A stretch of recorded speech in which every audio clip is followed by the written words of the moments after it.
and welcome to another episode of This Car Pod. I'm Filippo. I'm Kennan. I'm Ryan. Doug is not here this week. If you're sad about that, email Sean at carsandbits.com. If you're thrilled about that, email Sean at carsandbits.com. But let's do the news. All right, we dive right in with the news, and we're going to start with Hennessey. So Hennessey is releasing an incredibly cool car. Now, here are the headline figures, okay? Yeah. Naturally aspirated V8. Great.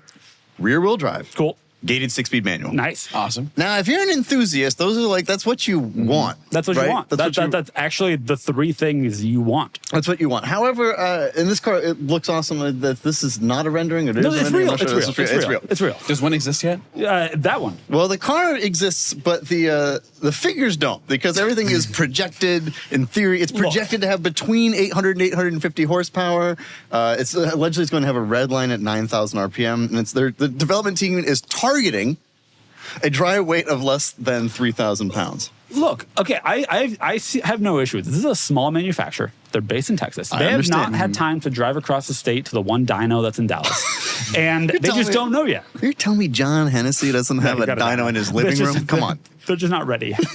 No, I know this, but it is exciting nonetheless. On the inside, it has like no screens. They've removed the screens completely, so it's all analog stuff. It's all switches, which is exciting. Now, allegedly, it's called the Blackbird, by the way. I should mention that. They're only going to produce 71 units. They're going to be allegedly $2.5 million a piece before taxes. But I gotta say, like, you know, it looks amazing. Hats off to Hennessey. Like, Yeah, they're building amazing. what they should be building. If you're a small volume manufacturer, you don't have to deal with all the things. You have to produce an electric car offset, blah blah blah.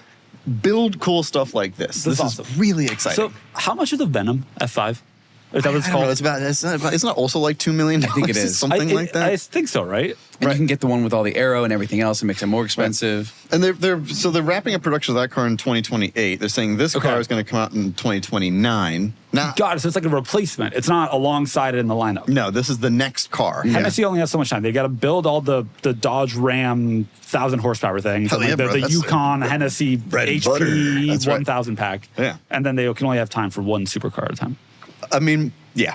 Which is fair. This is so cool. By the way, they're claiming 2.5 seconds 0 to 60 time is what they're targeting for it, which is very impressive with a manual. Again, targeting. The amount of power you need and the ability to put it down in a manual transmission car to get to that.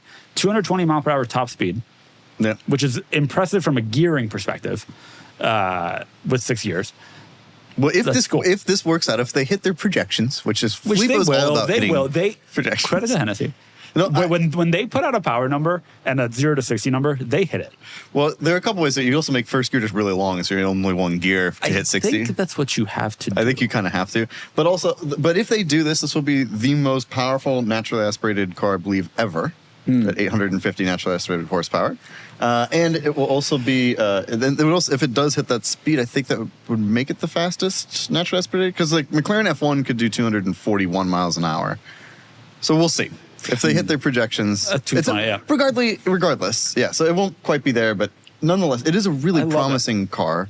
It looks great. I love the things in the back, which look like an SR71. Yeah. Why they're making 71 of them? Because obviously SR71, they could have made 12 and done the A12, but I don't know. There's a lot of Blackbird lore kind of floating around the supercar world. Yep. And they did it. They didn't just have a Blackbird edition like Zinger. They didn't have a Blackbird edition like other manufacturers. The car is called the Blackbird. Will it drive like one? Will it come in the pressure suit? Who knows? One's a plane. One is the coolest thing that humans have ever made, and this could be a close second. A couple of other things I want to know. They're making this purposely more comfortable than the Venom F5, right? That's like a top speed car. This will have 4 cup holders. I did see that. Yep. That's a very American thing. Yep. Oh, well, I rode a more American guy than John. No, I rode true. in a Hennessey Venom F5. Yeah. And Steve Hamilton's Of course you did. friend of the pod, of course. Yeah. And there was no cup holder. And so my water bottle, whenever he would floor it, would go back on my lap. And then he would break and it would go fly and hit the you could hold on to it. I think I was holding on for my dear life. Oh, fair. Because he turned on like some high boost mode and it was like 1,800 horsepower or something insane. You heard it. You heard of hands. Yeah, I was holding on for dear life, but the water bottle was banging underneath my seat, and it was just a really crazy time. But this is a different thing altogether. 800 horsepower, naturally aspirated, gated manual. Like it looks awesome. It's so cool. I love that they're doing this, and also they will actually likely come out with it. Some other manufacturers are all vaporware. Aspark Owl. This seems real, and it's very cool. Well, I look forward to seeing it in hopefully a couple of years. Quail undoubtedly is where it will be unveiled. If they don't have the rolling chassis there already for this year. They had an unveiling, which surprised me because I really thought it was going to be a Monterey Car Week, which is next week, event thing. But clearly they wanted to bleed the news cycle. They didn't want to get lost in the other things that we expect will be revealed there. Kind of fair, honestly. Yep. So cool. Jump the gun and then have it there. That's what you want. I wish we had a rear shot.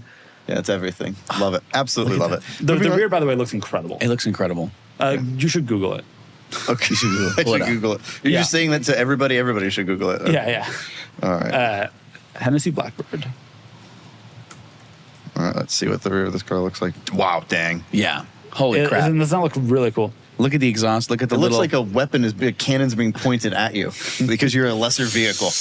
The Blackbird was never equipped with guns, so you're not too far off. But that's right. Yeah, but there was one CIA development project that they had it with guns and missiles, and it never really took off. And they also had the D-21. But anyways, we'll get back to another great plane. We're so on the cusp of becoming a plane and train podcast this week. Because I know that you're a train guy. Big boy. I know you're a plane guy. Yeah. But let's actually stick to cars and especially electric pickup trucks instead. Okay, moving on to the next story. Nice smooth transition there from Filippo. Thank you. Yesterday, Ford revealed the name of their new pickup truck. We've been calling it the UEV, which is the Universal EV Platform, which is Ford's new EV project. They've really tried to make the case that this is a fully ground up, new skunkworks style project to develop their new EV platform. Mm-hmm. There's a pickup truck. We finally know the name and we know the pricing. This is going to be the Ford Fathom. The what? Fathom. Like I can't fathom how much it costs? Is that you can't fathom how great it is. Right. Or a length equal to 6 feet, depending on the definition you prefer. You have a Phantom? No, I have a Fathom. Can we speculate on if this will actually come to the U.S.? Because it looks like... It is. I think it's entirely built for the U.S. It looks like a Mexico market car. It is.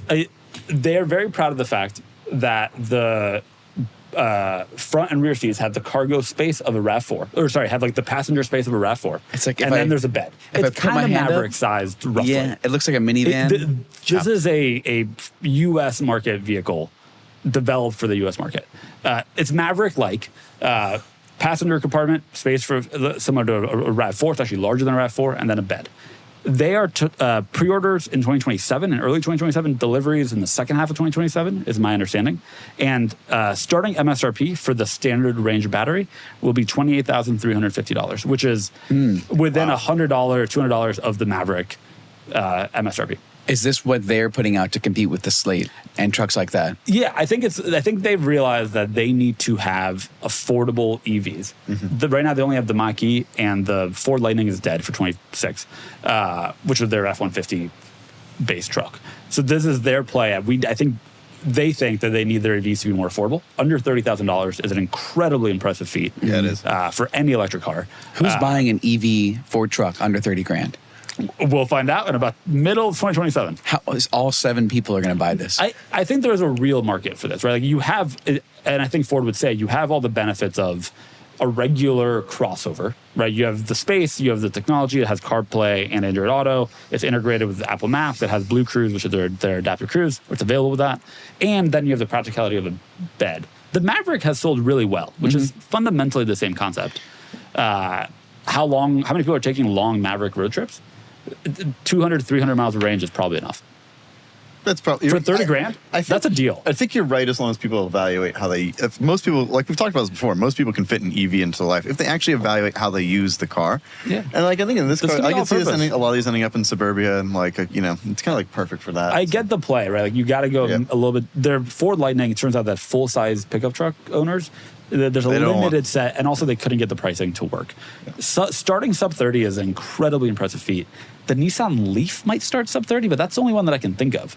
Now, sale price is different. The Nissan Leaf starts at $29,990. I'd rather have this than a Nissan Leaf. I can't imagine a single 100%. Thing the Nissan Leaf does better than this. The new Leaf looks pretty good. I can't imagine a single thing the Leaf does better than this. This is from a pricing standpoint, incredibly competitive. Between the ball emoji wrap, you can't really see what this thing looks like. But I have. They've been testing it. The development of this is in Long Beach, I think. So the Utopian took some video in a parking lot in Long Beach. David Tracy in the back of that shot. Shout out to them. it's around. I have not seen any like leaks of final designs, but The shape is very. What's the Hyundai truck? Is it the Santa Cruz. Santa Cruz, the Avalanche, like all those like weird. Are you aware that the Maverick exists? I feel like you don't know that the Maverick. I am aware Can the you pull up Maverick a photo of exists, but Ford the Maverick looks Because like a little truck. We sold some. This looks like a chubby little truck van thing. All right, so the Maverick looks like a little truck. Yeah, this looks not like that a one. chubby little truck. Not that one. No. I think they look somewhat similar. I'm going to be honest with you. If they made an EV Maverick and it looked like that, it would sell. I think it would why look they're doing pretty something similar. called a Fathom with a goofy name and it looks like that. I don't know. Totally different Because body Well, line. Fathom are trying to make it cool. Yeah, because the name Right. makes it cool. Hey, that Mustang Mach-E, man. No, You know what I'm let's saying? not start. I will tell you why they called it the Fathom. It was a 9-month naming journey, and the Fathom capability is undeniable. But there's more to the product than appears to the eye. This is verbatim. The word Fathom itself has a layered quality we wanted. Long before it meant depth, Fathom described the span of a person's outreached arms, roughly 6 feet. Okay, all right. Anyways, back to it. Why are we PR is talking about PR. this and not the more interesting Ford story, which is a 4-door internal combustion Mustang could happen? There's likely to be a 4-door internal combustion Mustang. This is more exciting because this could be a real consumer. It's EV. Filippo's story. This is more exciting. This is the one I get this week. This is the only one. That's it. Because Doug isn't here to shoot down your stories, so the That's audience, accurate. the audience gets full unfiltered Filippo. This is real news. An EV, especially one that has actual cargo space and a bed for under 30K is real news. So you're buying it. At that price point, that's more the price You're a point I'm truck more man comfortable now. with. So yes, You've got a Ford truck. I'm interested. Yeah. All right, I'm well, interested. Let's kill us with some gasoline. So the next car I want to talk about is the Copperhead. Now, Dodge, the name Copperhead, when I think of it, of course, I think of Dodge Viper immediately. There was a Copperhead There was a Copperhead edition. It was orange. This is not that. Third gen? Fourth gen? Fourth gen. Fourth gen. It was third gen. Third gen, yeah. It was third gen. It was. It was. You want me to pull it up? It was. This is not that, but Stellantis is bringing back the name Copperhead as like the head of their SRT. They're bringing back SRT. This is going to be their Halo car. Now, they wanted to make it abundantly clear this does not replace the Viper, and I'm pretty confident it's can't not going to replace have the a Viper. V10. You can. God, that's exactly right, Filippo. You can't replace the Viper. Just can't. They This- definitely didn't change it dramatically between every generation. Hey, man, Well, all our after manuals, third. all our NAV10s, all our rear-wheel drive. What are you?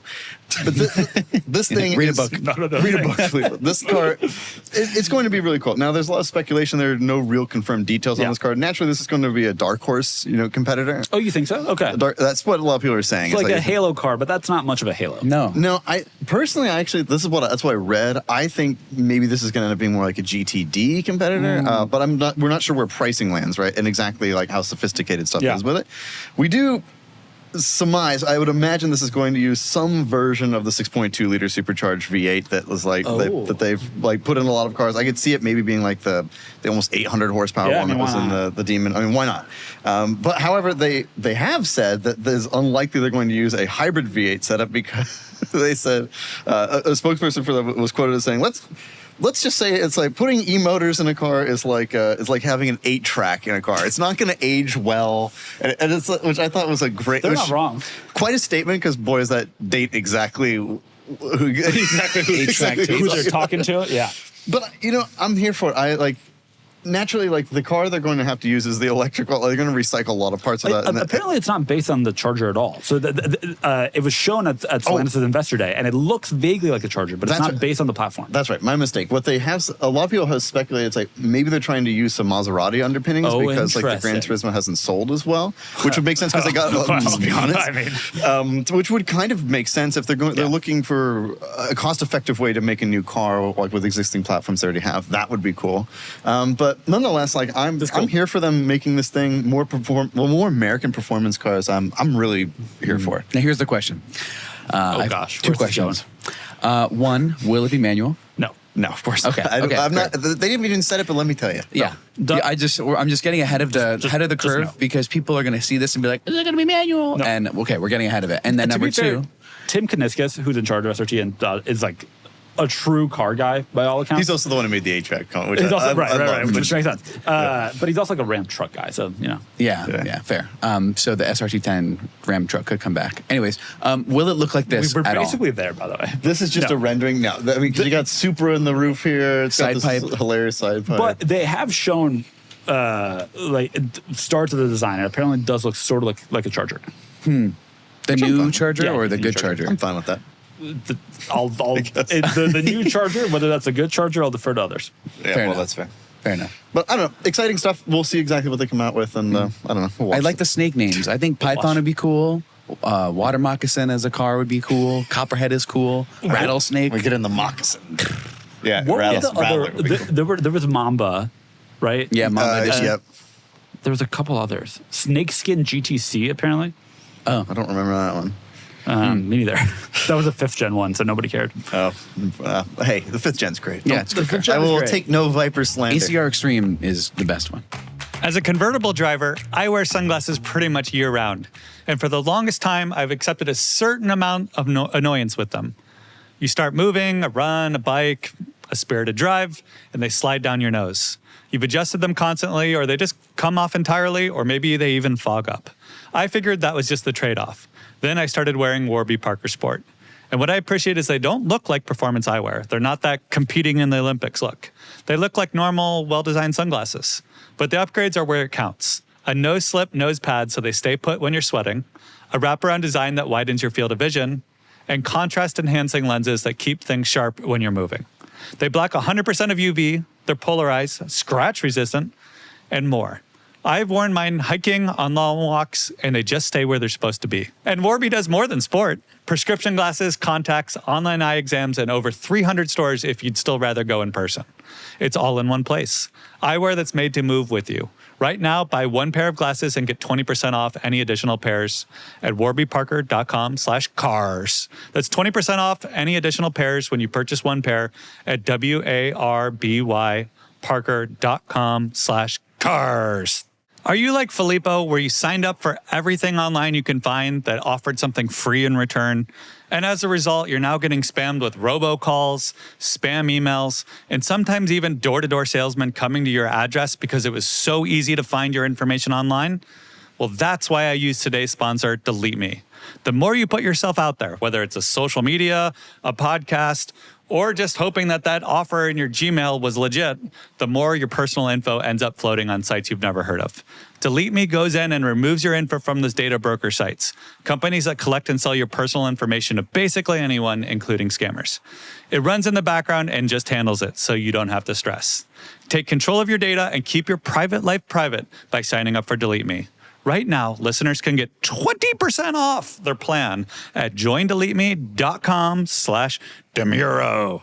Use promo code DeMuro at checkout. That's joindeleteme.com/DeMuro, code DeMuro. On to our next story from there. right. Porsche. This must be Filippo. So last week I said, or 2 weeks ago I said that it's likely that the electric 718 would not be coming out, or the 718 in general might be dead. Apparently, no. They can't figure out their own messaging here. Apparently, it will be coming. There will be an electric Boxster and Cayman alongside a gas-powered Boxster and Cayman. Okay. Production expected 2027, expected to be revealed later in 2026. We've done this story in every iteration of they're doing it, they're not doing it, they're adding a gas one, they're getting rid of the electric one, they're getting rid of all of them, they're getting rid of some of them. And now, apparently, we have confirmation from the CEO, Michael Laters, that it is still alive, and I think that we should stop the conversation there. Yeah, they should anything we say will be overruled by a different PR person next week. Maybe they're listening to this and they're saying, oh, they're saying it's not coming. We have to then change our stance and have it come out. Yeah. Man, the poor team, they must be like, can you make a decision? Are we building this car or not? But they should just call it the 718 Whiplash at this point. Like, she's Nice. all over Oh, the that's place. good. Nice. That's good, Kennan. Did you Good have that line. one primed up? Locked and loaded, baby. But no, it's just all, I mean, yeah, exactly. We've told the story in every iteration. I get why they're doing it, by the way. I think they're in a position where they can't I think they have to. not. From the perspective of money, they just need to get the vehicles out. Out. What he said was, with the Electra 718, we came to the conclusion that we will build the model because it's the best solution economically and will be a fantastic car. Now- they've invested too much, or they need to recoup some of the R&D costs. I will also say, in Europe, which I suspect is the target market for that car, 58% of the cars in the first half of this year were electrified, so plug-in hybrid or EV, and about a third of the cars they sold in 2025 in Europe were fully electric. And so there's a little bit more of a market for that. They can probably recoup some of their development costs. Now I have a couple questions here. Please. Now, we have no answers. We talked about None. no answers. We talked about the Luce coming out, and there's a They basically, the guidance was that they created it to fit into some guideline because they have to produce an EV for whatever. Yeah. And this could be what Porsche is doing, but they already have the EVs. Taycan, they have the Macan EV thing, And the Cayenne EV. the Cayenne EV thing. And then they have they're too far gone to not produce this. They put too much money into it to produce it. But when you think about a sports car EV, what would it compete with? Nothing. At a lower level. There's nothing to compete with. There will be an i4 convertible coming out.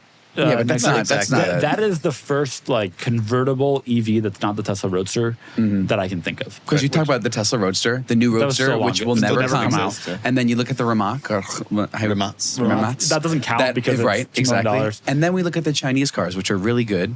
Like the MG Speedster that Doug reviewed. Not the MG Speedster, every other car but the MG Speedster. I But like It had there cool are taillights. I there saw are one in Italy. It looked cool on the road too. There are cool Chinese EV sports cars, and this basically has nothing to compete with. I think what it is more than anything is if a company is going to build a good EV sports car, Porsche has the best shot at doing it. I'm very curious to see what it's like, and I will be more interested on the secondary market and what it sells for 1/3 of its MSRP. But that's all. I mean, keep in mind all the 718 is a 4-cylinder, except for the special ones, and the special ones have retained value. The GTS 4.0, the GT4, all the ones that are actual, the Spider, even because those have naturally aspirated flat sixes. Yep.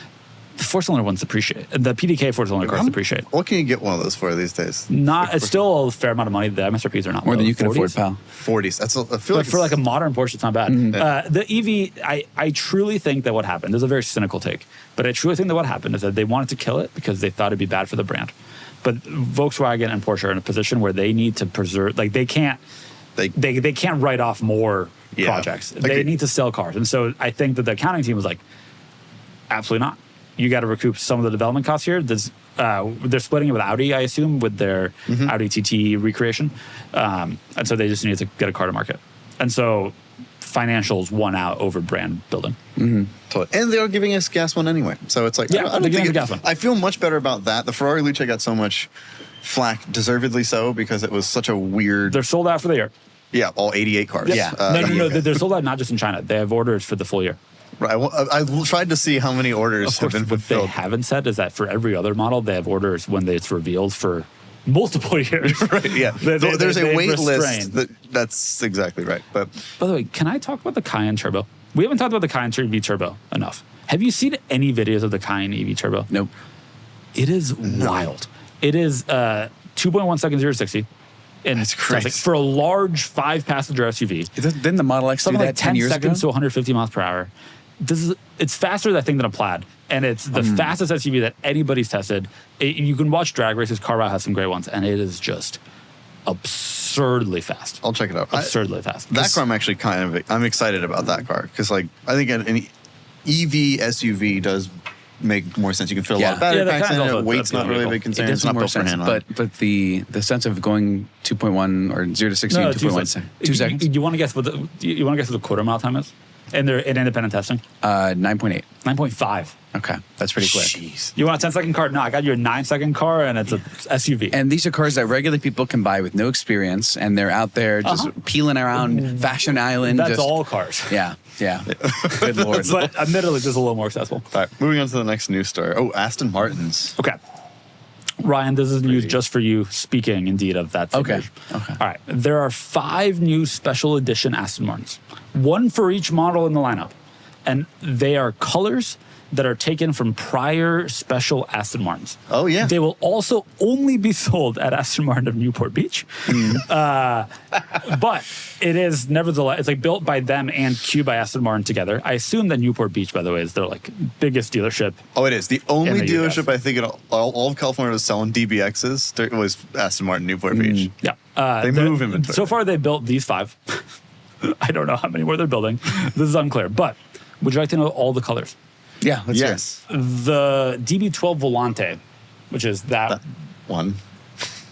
How No, sure are we? I think it's that one. That's the Vantage. This is the DB12. Yeah, that's the DB12. DB12 Volante is pale primrose, Which which I think appeared on the cover of the 1958 DB4 sales brochure. Oh, interesting. I feel like there was a version of the V8 Vantage that had it too. I might be wrong about As far as I know, it only appeared there. The DB12 Coupe is Pacific Blue, which was introduced in the DB4 in 1958 and was also available in the DB5 and DB6.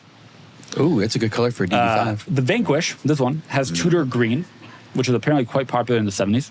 The Vantage, forgot that got a facelift, I'll be honest, is Winchester blue, which is also from the 70s. And the Vantage Roadster on the far right of that picture is mink silver, which is somewhere between silver and pink, and it's from the DB6. That's a nice color. And so they really went back to the 50s for all these colors. I mean, I 50s like and 70s, it. yeah. I like it. But yeah, it is wild how similar the Aston Martin. It's We have very done hard to tell the more range for apart. Aston Martin's and Aston Martin Newport Beach's marketing department in these 2 minutes than they ever I dreamed love of. this is like but right it worked. across from Crystal Cove. Like that's exactly yeah. what this photo was Yeah, yeah. taken. Keep going, Filippo. Keep selling them. Talk about the individual interior appointments and everything no, I'm else. good. It's not just special I paint. thought this was a story that the two of you would appreciate. I like why, it. Why would I appreciate this story? I love Aston There we Martin. go. Isn't that what you want your life to be? Buying a pale 101 primrose. Aston Martin Q specific color. One of one, so they're only making 5. No, actually, Okay. it's incredibly unclear to me how many they're making. They've made However one. many they can sell. They have made one of each one, but I bet they'll offer more. By the way, it also says 1 of 5 on it, so maybe they are only making 5. I'm here, but that's probably enough. Well, I think we've given them way too much time. All right, So much time. We're moving on to the next news story. Yes, this is a good one. So we're talking about the W16 because Bugatti recently teased something on Instagram that the W16 is going to end up in a new car. But I thought the W16 was. I made Nick kill a story last week that the W16 is dead because they've been saying that Well, you know forever, what? but they keep building new cars that have a W16. Well, it may have been dead last week, but on the third day, it Back. rose again. And here it is. Is it Jesus? Is the W16 It's Jesus? the W16. Yeah, huh? It's a W16 Jesus. No, but it's God. Which actually one and the same, I think. Yeah. But anyway, so That was good. So, yes, the W16 is. Bugatti did say they're going to kill off the W16 in favor of the V16, which they developed for the Tourbillon. However, what a distinction that doesn't matter. it's a huge deal from an engineering perspective, but nonetheless, so they're bringing back the W for, which I realize now this is actually a V. Oh no, this is the W16. They're bringing back the W16 for what appears to be a one-off car, which they've made a couple of these already, right? They did the Brouillard, they did the FKP homage, which looked like the Veyron, which we really love, and they're going to do this again. Now they've teased a couple. These of are not different cars. These are paint packages and. They are slightly different. Now, this one they Chrome. teased because it says W16 on the inside, and they showed a picture of the grille, which is much wider, which looks a little bit more like the Tourbillon, but remains to be seen. I believe we're going to see it next week at Car Week, so I'll let you know. You'll let me know. And I know you're in the market for a W16 powered Bugatti, but I just think it's funny that they're kind of taking the Pagani approach to this. Yeah. Of saying that something is dead and it's not, and then saying that it's dead again and it's not again. And I'm here for Is that. Utopia still for sale? Yes, they did that one. They did another version of it, which is not what you want. Thank God the manual remains. This is Honda still making those. Yeah, they may be making everything. Making that car for 30 years. But nonetheless, I'm here for 16-cylinder power. So if I love the V16, and I love the W16 too. So both of them I think are cool, and I don't think. Just don't say you're going to kill it. Just make Just whatever. think of the marketing they've gotten out of every single time they had put out an Instagram post that says it's dead. Last one, it's going to be up for auction at Monterey Car Week this week. Oh wait, also at Monterey Car Week this week, another one. Maybe they're using the same marketing company as Porsche. It's just we're killing it, we're not killing it. We're killing it, we're not killing it. It's just I whiplash. think one is accidental and one is purposeful. That's also very true. But Unclear that's which. Brief story of the W16. Excited to see it next week. You Ooh. excited? For the W16? Yeah. It died, but then it came back. But then it died, then it came I'd like back. to put one in my drift car and see how it does. I think it would have some issues. Clearance? Clearance is Yeah. one. Weight It distribution wouldn't is even fit another. between the strut towers. Yeah. Yeah, good lord. All right, let's move on to the most important news of the week. I lied. There is one more consumer piece of news here. This is more important than the Fathom? No, that's why the Fathom was first. Okay, got it. This is the Genesis GV90, which is a full-size luxury SUV that Genesis should be revealing soon, maybe this month, being August. Here's what we know about it. Apparently, the front seats turn around. I don't believe that, but it will be the only car in its segment with coach doors. Well, there's a reason to have one. That is cool It looking. kind of is the reason I think they want people to have one. Genesis makes great products. The GV60, GV70, GV80 are all very appealing.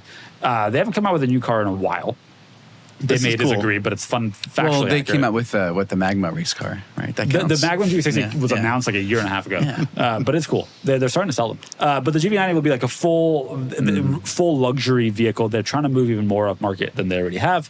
Coach doors, which is very Rolls Roycey, could very well help them do the trick. What's the price point on this? We'll learn more this month. You know Actually, sorry, probably Car Week. You'll know more next week. I'm going to have so much stuff to talk about You when I come won't back. care. No. You liked the Genesis concept last year. I did. It was cool. It was really cool. And this is cool too. You know, there are billionaire doors that go up. The ones that go out like that, where they That's both what, open trillionaire at the doors? same. Yeah, I think. Trillionaire doors or trillionaire $100,000 GV90. Yes, so your chauffeur can open the door. That's the difference. So I'm assuming this would be like a calling in. Oh, it will not competitor. be anywhere. It'll be much cheaper. Much cheaper than that. Yeah. Bentayga. Maybe. Might be in the. That's an interesting point. Okay. And Well, I would expect Range Rover. By the way, it's like Yeah. in the low to mid hundreds. all right. Well, moving on from this, one last performance car news story. GRGT variants. There's going to be a Targa top, much like we saw with the NSX and the Supra. Toyota, instead of making us wait, 2-3 years and then having the NSXT or having the Supra Targa, they're going to give it to us early with the GRGT. When you say NSX, you mean the first gen one, not the second gen Correct. one, right? Yeah. Well- Imagine a second gen with a Targa top. That would have been so cool. NA1, Third gen. NA2, By the way. and then NC1. Right, so third NC1. gen. Yeah. Well, That NA, third gen, all right, give me a break. It will be called apparently the Aero top, Aero calling back top. the old JDM Supra. Okay, the GRGT starting to make the PR rounds a little bit. It's cool. So this one is gas powered. There's a Lexus version that's all electric, and then there's like a racing version, right? GT3. Apparently, they're only going to make 500 of these, which is a lower number than I expected. The Aero for, top. But that's the same. No, of the GRGT regular. But that's the same as the LFA was. That's not like Halo car. They only built But the 500 of those. LFA was not one of three variants. The LFA was intended to be like a very special Halo car.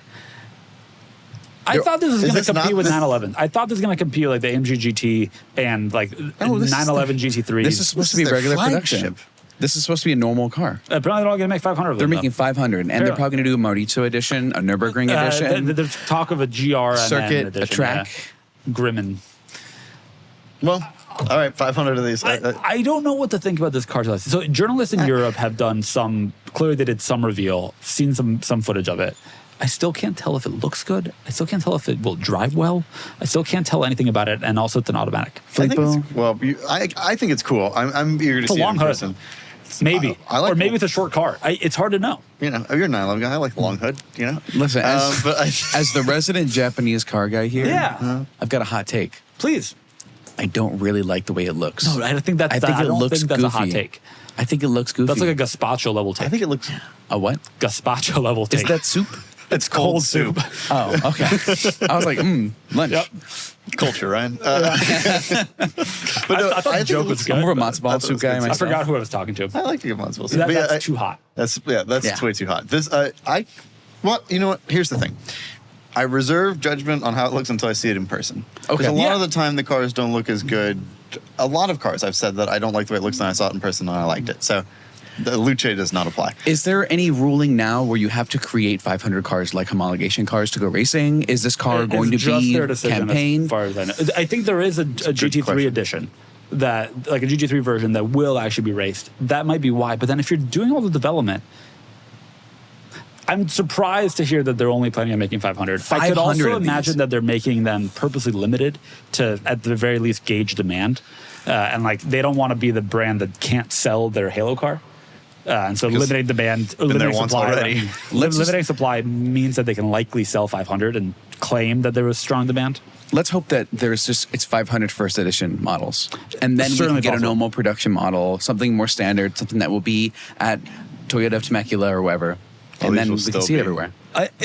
I find the entire reveal of this to be confusing. Like they just, I'm confused, but we'll see. I missed the day. It's just like it reminds me of the NC1 NSX. When it came out. They teased it forever. By the time it got here, we were all so bored of it. I don't know. I like when a car is revealed, released like within short order. Like that's the way it should be. I get tired of these teases. It's just like I think brands think it's good because they want to get a buzz around them. But like the whole point of getting the buzz is then sell cars. Yeah. And if like I think brands are just dragging it out too much, and it gets lost in the media, and none of us care after a while. So. That's my view on it, but nonetheless, I'm reserving judgment how it looks till it gets here. I'm sure it'll be a good car. They got to tease the car, then launch the car, and then it'll be successful, like the new Honda Prelude. See a bunch great of- example. No, the right? example that actually came to mind, by the way, is the BMW iX3, which has like had the most first quarter sales. Like they got deliveries out at the moment that was revealed. Yep. Well, Yeah. I got to bring up another normal car. Right. And with that, we're done with the news. Now, we have quite a few things to talk about in the Talking Cars segment. We do. You want to start Is it brought to us by anything this week? I think this week it's brought to us by Ryan. The absence of Doug? Goodness for his AC. My air conditioning has been working fine. The lore has continued. You want to start? I don't know. I think you should start. All right, I'm going to start. So, a couple of things this week. You've had a situation. Had a situation. So, Car Week is coming up. I'm going there. I'm very excited. It's next week. I will be there. I will be. No, I still won't be there. You'll be there. I will be Wednesday. there. Yes. Are you going to be there? I will not be there. Yeah, I'm really sad about this. I might drive up on Friday. You know who's going to be there? Producer Sean. He's You waving might to drive us up right on now. Friday. I might drive up And Friday. what? Friday. In my Model 3. You can't. You're missing everything. You got to get You there got to be there on Thursday. Thursday. Maybe Or Thursday leave morning. here you at have like to be 2 there. a.m. Friday. Why You're would- there by like... I'm leaving at 5 in the morning on Wednesday. You're leaving at 5 in the morning on Wednesday. So Why be should I there leave for- Thursday instead of Friday? What's Friday? Friday is everything. Everything is on Friday. Thursday, you should be there. for. But like, if you're there Thursday evening, you're good. I don't have a ticket to anything. That's fine. You That's don't fine. need to. I think I have a Friday Pebble and ticket. Saturday are the peak. I think I have a Pebble ticket. Well, then you Pebble's- should maybe be there for Saturday. Well, that's Sunday. That's Sunday morning. So I would But go to everything Pebble. ends by Sunday, is my view. Well, yes. No, it by does Sunday. literally all end on no, Sunday. No, not on Sunday. By Sunday. Well, I'm coming home Sunday morning. Yeah. I'm also leaving at 5 a.m. to be home. Drive up Thursday, come back Sunday. Okay. I also have never been to Car Week, so I'm a little torn on doing it in this like little bite-sized package. It's the right way. Otherwise, I'll You're be going to be honest with you, overwhelmed. it's Yeah, long. regardless. Like, my view, going to Car Week is like only eating at the best restaurants for several days in a row. And you just get like... when you too stop fatty. taking pictures, there was one point we were driving to breakfast and there's an F40 at a valet, like leaving, and not one person in the car pulled out their phone because we had already You seen a saw 5 gazillion F40s. You F40s. saw 20 F50s driving down. I was down the behind road. a straight piped F50 ripping. And so, like, for me, like, it is insane. You're going to experience stuff you never thought and you can go watch Filippo's video on Cars and Bids. How Yeah, you can do that's right, you you're can in do it. Car Week for free because Yeah. it's like, you don't have to spend a lot of money to have a great time. it would be on the company card. Thanks, Filippo. No, you don't have to spend a lot of money to have a good time. Lobster for everyone. No, you're good. All right, back to But Top anyway, it Gun. is that. I'm driving up to Car Week. Yeah. I'm taking the M5. And as I do, I You don't just have another car, so you got no choice, buddy. Right. I just wanted to make sure that, I took it in for an oil change at E39, so I just wanted to make sure the car was like sorted and had them inspect it. And we found a couple of things. One is that it was gushing power steering fluid. So the power steering lines are old, they leak, no big deal. Ordered them, gonna replace them, not a big thing. We noticed it's leaking oil from the valve cover gaskets. Again. You've had the valve cover gaskets replaced multiple times. Like, this will be the third time. For whatever reason, the passenger side one is the worst, and I think it's the third time in 20,000 miles I've had to do them. To be fair, your engine has 250,000 miles on it. Well, so that's Things get I out think, of spec. I think that's true, and I think we're doing it to spec, and I think I'm going to work with E39 source on that. But we're going to get that rectified too. Yeah. But the big one came when the tech Alan was taking a look at the car, and he said, "Hey, your coolant level is low," and we looked around the car and could not find coolant anywhere. Oh, no. And I'm like, oh no. So that meant one of three things: either that the heater core was leaking because you can't see that there are coolant lines in the valley, one of those could be leaking into the V8, and then it's just kind of sitting there, or head gaskets. Now the S62 You is not wouldn't known. notice head gaskets, I think. Well, the S62 is A, not known for head gasket failure. B, I haven't overheated the car once in 100,000 miles, and so it's like it seemed very unlikely. So we did a block tester. This is a cool device you plug into like the coolant expansion tank, and there's a fluid in it. As it mixes with the coolants being cycled through the engine, it will tell you if there's any like mixture of oil or anything like that, indicating a blown head gasket. Came back perfectly clean. Good. Well, there is a resolution to this, thank God. So I was terrified because if it were head gaskets, it's a full engine rebuild for me. When you're pulling the heads off that car at that mileage, I'm just going to rebuild everything and send it to Peter Party Racing and like do a full engine rebuild. And that's $25,000 probably about that is what it costs to do that. How much is the car worth? No Better not idea. ask. It's hard to say because of my. I don't know. It's hard to say. Like we sold one with like high mileage and great documentation for like in the 30s a couple of years My ago. guess, because of how well you kept the car, is that you're in the 40 range. Probably. The Kennan R Premium. That's right. Well, and it's like that, and there's that M5. It's like there's a couple infamous M5s. There's Alex Royce, there's Ryan Schultz's, and there's mine E39 M5. Yeah. Those ones are very well known. Yeah. Luckily, we did some more digging around. I had them pull the plenum that sits on top, like to inspect everything. Everything was dry under there, thank God. So that was good. But then we finally found it. We pulled off one of the covers that sits over the top of the radiator, and there was a very fine hairline crack.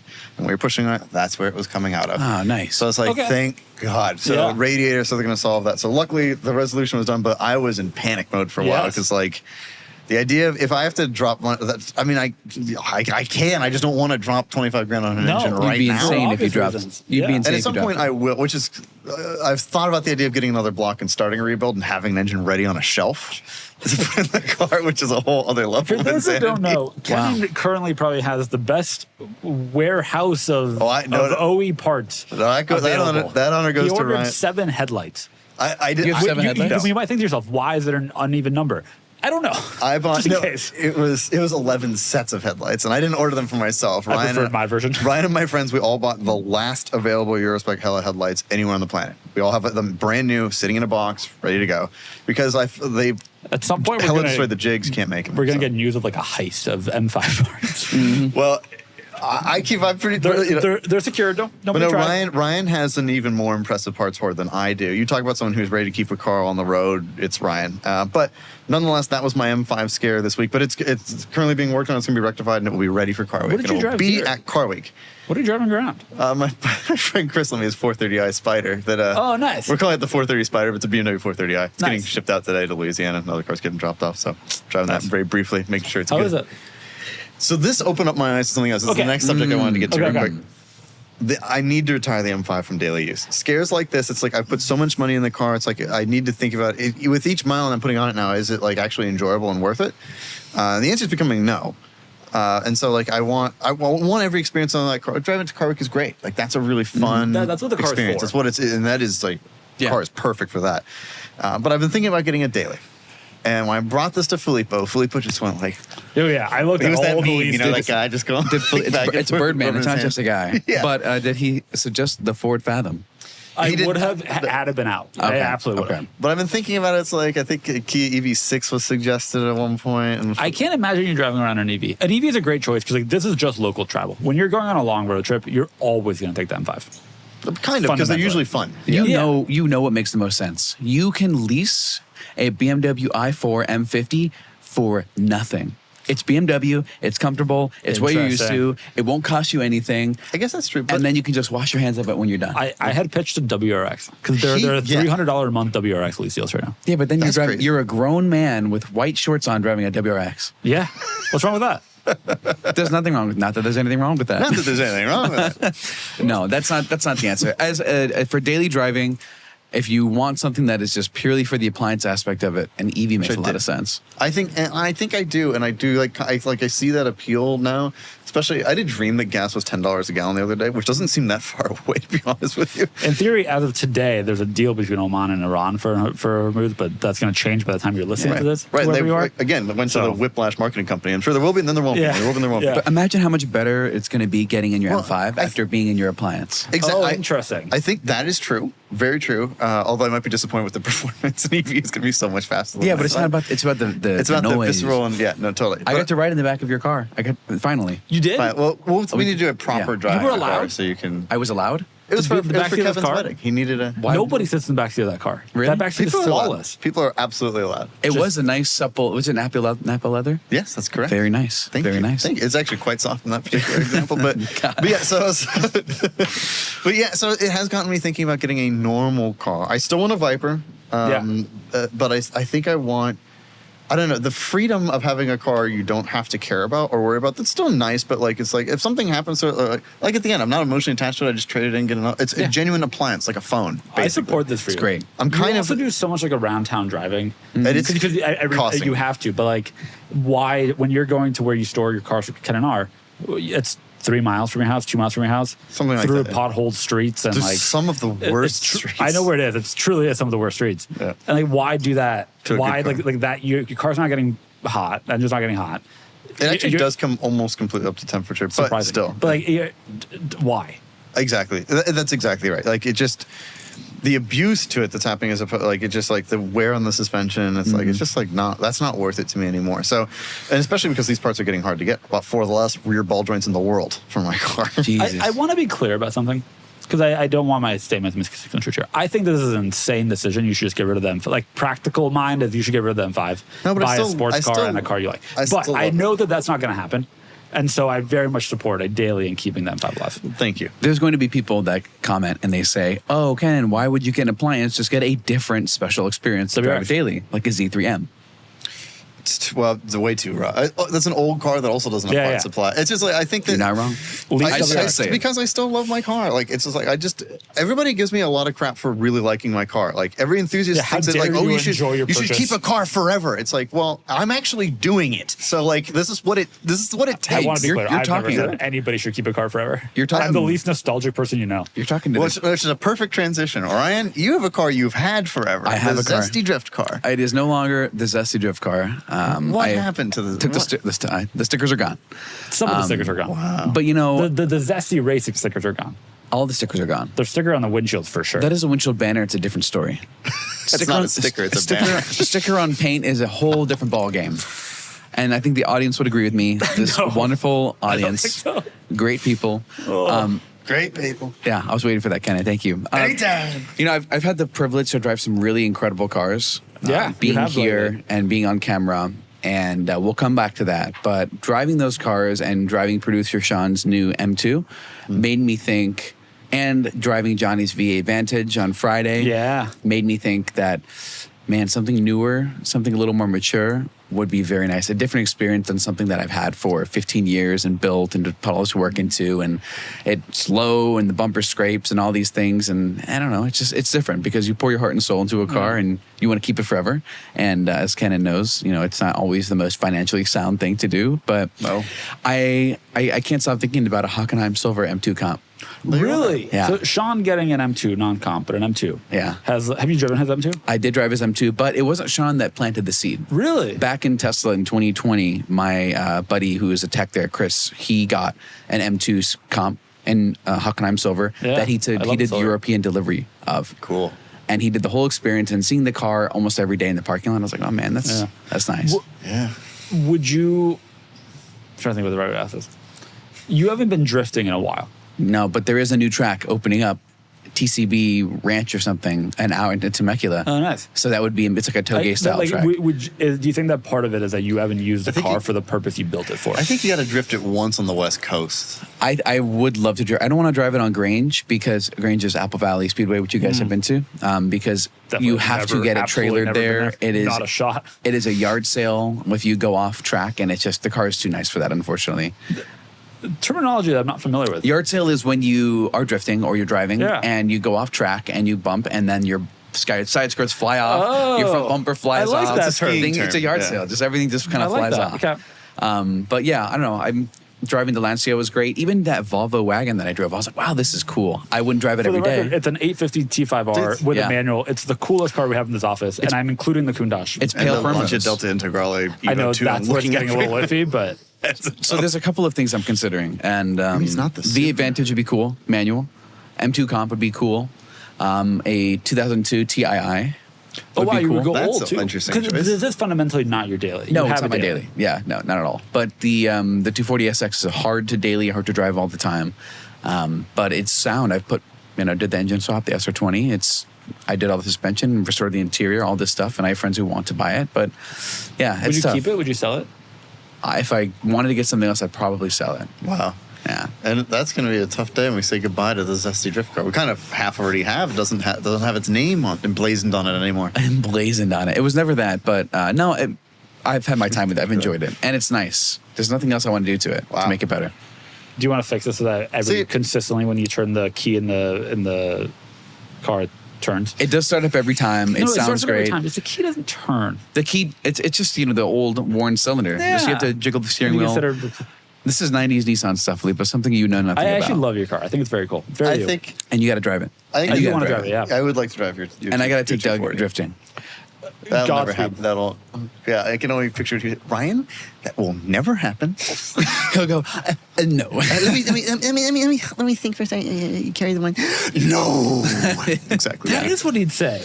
That is what he'd say. It's like he's here. It's like he's here. We don't need Doug. Well, Ryan, I appreciate that. You've been driving lots of cars. You have a lot of different perspectives, and it's kind of opened your eyes to new experiences. I too have driven a lot of cars, but for me, it's like my car was. It was kind of no offense. It was kind of a grown-up car to begin with. It's like kind of a mature. Yeah, it's an old man car. It's an old man car. You had driving you kind gloves. of grow into that. That's how I felt. You had driving gloves. He's gotten rid of the driving Still gloves, have them. which is Still don't use They're them. not in the car though.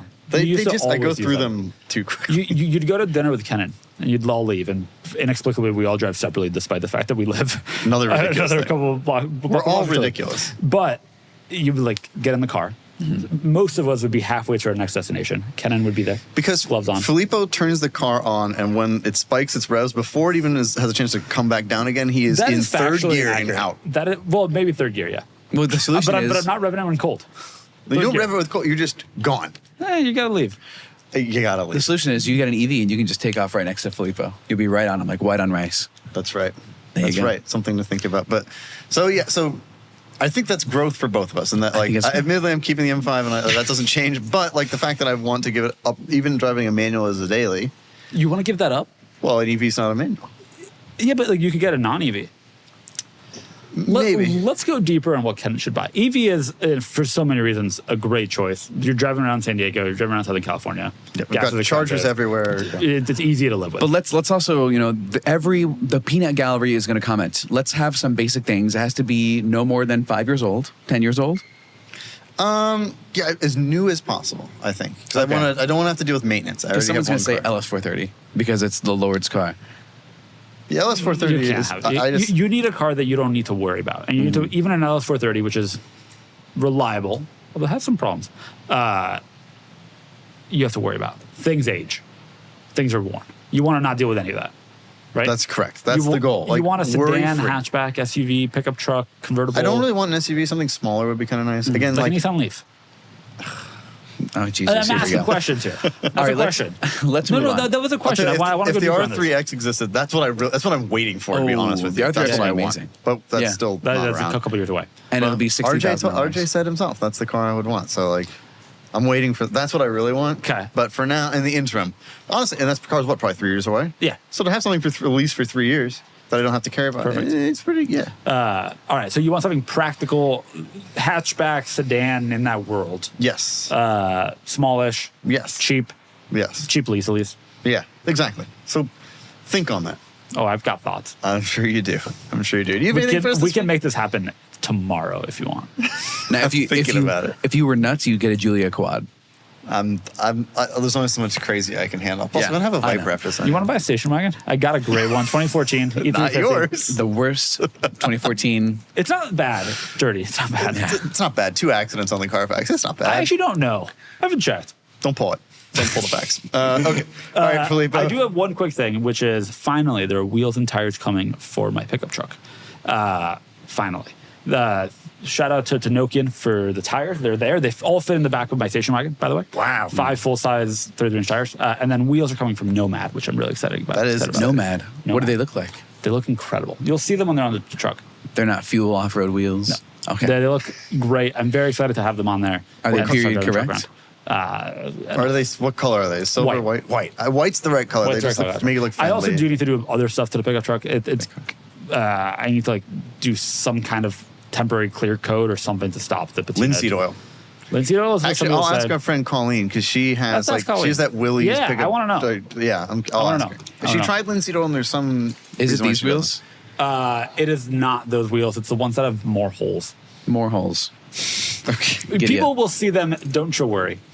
But I'm very excited about it. That one? Yeah. Oh. That's one of the gazillion holes. Yep. Oh, you pulled them up. Convoy wheel. Convoys. Wow. I'm very excited about them. You're spending $339 per wheel. No, these are actually on sale, incredibly. But also, Nomad why is you being bought them. Nomad is being very kind with helping me out with them. I think the Thank you, 504 Field Vintage White would have suited the car better, but I'm open to seeing what they look 8 like. lug gets a little hard, and it's a size that is very much an old truck size, but it's not the most common. 8 lug guy over here. 4 lug, 8 lug. 5 lug. I'm 5 lug. I was just kidding. Everything I own is 5 lug. Is this? I thought Zesty was 4. No, it's never. It was 4 when I bought it stock, and I converted it to 5 lug almost immediately. Okay. This is the Dougisms, the lore. Let's Yeah. move on to the market report, which is brought to you by Cars and Bids, the wow. fastest growing and best auction site. Yeah. We have an app for both For platforms. Android and iOS. Go download it. The app is fantastic. And a bunch of very cool stuff coming.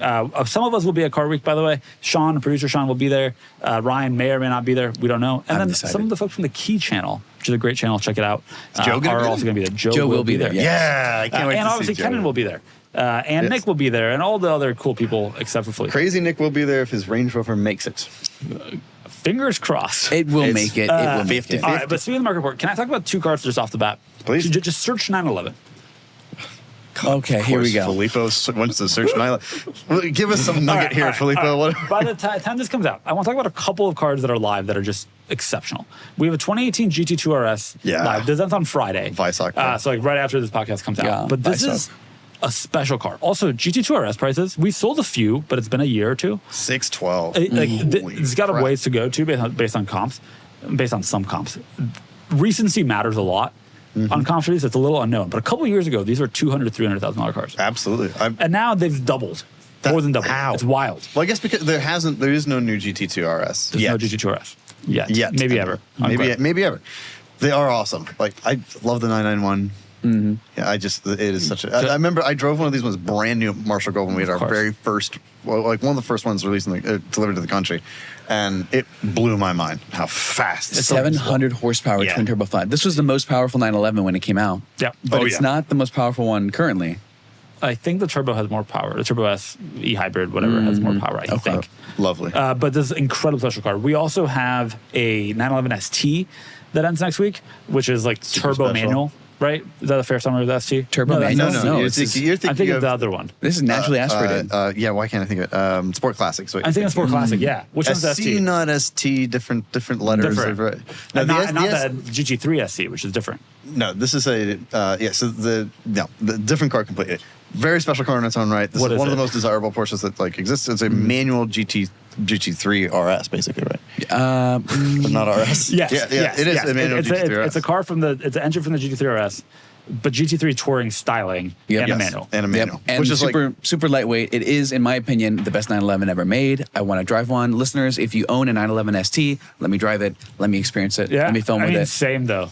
Why would it be insane? I've driven No, more no, expensive same. cars. Oh, same, yes. Same. I also want well, that. Filippo's a big Porsche guy. Me, on the other hand, I have some convincing. such a special Porsche car. podcast. We also have a couple of GT3s up. Just basically, the point I want to make is we have very much become the place where you sell your special 911s. That GT3 and I touring love is that. nice. Well, we've done 1,400 911s. Yeah, we sell a lot of 911s. Lord. That GT3 touring is also cool. We have another GT3 live as well with some mods. And then obviously, if you want your 991, your 992 Python Green, your 996, 993, a really nice 993 4S is going live today, right after we film this, which is also a very special car in the current market.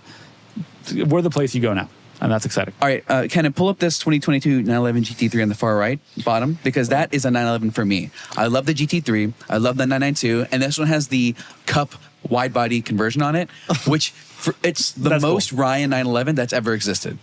Right, it's when It's you the don't most want the actual anti-Filippo race car. car. Modified, When you is don't what want you're the saying. actual race car. Well, TJ Hunt did the GT3 conversion on his 458 or 488, which is the coolest thing you could possibly do to one of those cars. And this is the 911 equivalent. It's awesome. I love this for you. It's a very cool car, to be clear. 6-speed manual GT3, very special. I actually think that the cup cars look really good, and therefore this looks really good. Yeah. You know the best thing you can do to a 488 is? What? Nothing. Well, I mean, yeah, they look great as is, but the whatever race car conversion, if you could pull up his car, whatever, Nah. it looks so good with the big bumper, with the fog lights, like it's. I'm glad we found a 911 for you. We can get you into this world. Well, I'd you know, take, I would Filippo- take this blue GT3 touring. That's, Well, yeah, that's a U car. Unlike most Porsche people, I would drive it on track because that car deserves to be on track, Yeah. and it has been on track. Yeah. Which of these 911s would you want most, Kennan, out of all of them? GT2 RS. If I suck. I think I'd want the 911 ST. Really? That The is GT2 RS is just a bit too much for me. Like, I love it's not who I am. It's not who I am fundamentally. either. But And when I was on the East Coast for Lars, the coworker that we were with has a GT3 or a 991 GT3 RS. Not as special as this, obviously. GT3 RS. It's so cool, but it's You got a so point. much. The ST is the ST, I mean, that's it. I It's just a dream. don't want. I just can't do black. If you're talking about models, of course the ST is the one I would want. But like a red GT2 RS, guards red, 19 Visoc wheels, is so the- cool. the car. Ryan, which one? And you're picking. Well, if I could pick any of them, it'd be the 911 ST for sure. Yeah. I don't love black as the exterior color. I would prefer there was this pale bluish color that I saw at the one in Road America a few get years it ago. wrapped. Oh, okay, I'd rather just buy the car in the color that I want. But I love that of all the mods, you just like wrap yourself like, oh, I don't stoop to that level. I would never. Have some dignity. He's the only one that supports Doug getting a Heritage. Because he wants the color that he wants. a hideous car. Listen, no. I Ford don't GT think Doug Heritage, should not sell like his I think car and it's get a a- Heritage. I think he should sell it and get the white with blue stripe. Have we ever sold a Heritage on the No. Cars and the Bids? Not yet. there's not not. yet. Oh, the man, record-setting Heritage result. Okay. So that market's wild. Interesting. Brian, you have any market reports for us this week? No, I was going to talk about the 911s. I'm glad Filippo did. You think I wouldn't? No. All right, I hate to do this, but folks, sticking with Porsche news. Kennan, you're here to balance out. I know. what I'm I've become. sorry. I noticed this and I thought it was interesting. So this 2001 986 Boxster S6 speed, a great enthusiast car, recently sold for $22,000 with 58,000 miles on it. Now it was a great car, finished in lapis blue, which is one of my favorite colors. Yeah, it's a good blue. Savannah beige. But it clearly is in nice condition. Now, I sold one earlier this year that was also in great condition. But it's interesting, like 22, looking back at like recent results, like that is a lot higher. Like there's an 01 Boxster S with 27,000 miles on it in yellow, a much rarer But that color. 18.5 is also a lot. 18.5, like, yeah, I mean, this one here, 04 Boxster S, 35,000 miles. So .2. 21.5. I think the 986 is starting to have a moment here. This is all within all within a couple, like 12 days of one another. And it kind of makes sense, right? Like the 986 is like the attrition rate's high. They made a gazillion of them, but a lot of them got modified. They became very expensive. They have IMS issues, Porsche going. So like nice ones are kind of getting kind of hard to find, and they're kind of ironic, cool. Like people hated them for a long time because of the headlights. Then they became cheap, and now I've seen people who are quite fashionable, like really loving the early 2000s stuff. And this car, I mean, it was the car that was in Legally Blonde. It was the car that it's what she drove, was a Boxster. Elle Woods, right? Elle Woods, that's right. Woods. That's exactly right. I know Ball Filippo. we're all the same age at this table. Which most people don't believe. They probably don't. Yeah. Well, Ryan's only 23. He's lying to you. No, God, no. But yes, I just think it's very interesting that there's an appreciation for these cars. I'm curious to see if that continues and how that goes, but I love the 986 Boxster. I think they drive really well. I think it does. Nice examples do deserve to be. But having your SL65 for 10 minutes, you're not a convertible guy. That is something that came up recently. So I've What a shock. I've driven a couple of convertibles recently. I drove that Bentley Continental GTC V8. This one we sold on the Cars and the Bids. And the thing that surprised me was the scuttle shake.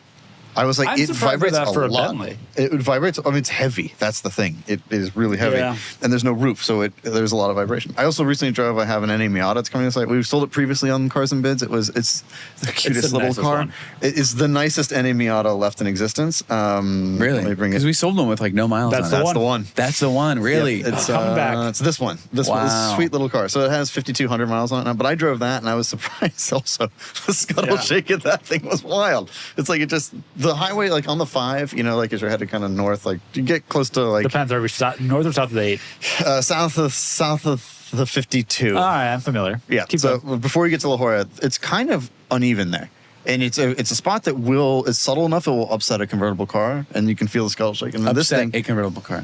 it's like you can feel like the windshield moves separately from the rest of the It's body. like concrete and like a little unbalanced, and it's really flexing the chassis a little bit. Yeah, so it anyway. does this to the car. You see, I'll be driving an NA Miata, and I just say, this is how they are. This This what is it how they are for sure. It's a It's how they are, 30-something but year old car. I The think I Bentley's realized- surprising. The Bentley is like that. My 355 was like that. The SL was a little like that. And so I'm beginning to realize I He's a might not rigidity be a guy. convertible guy. He likes it stiff. I just, thank you. I just Chassis have realized rigidity. that I might not.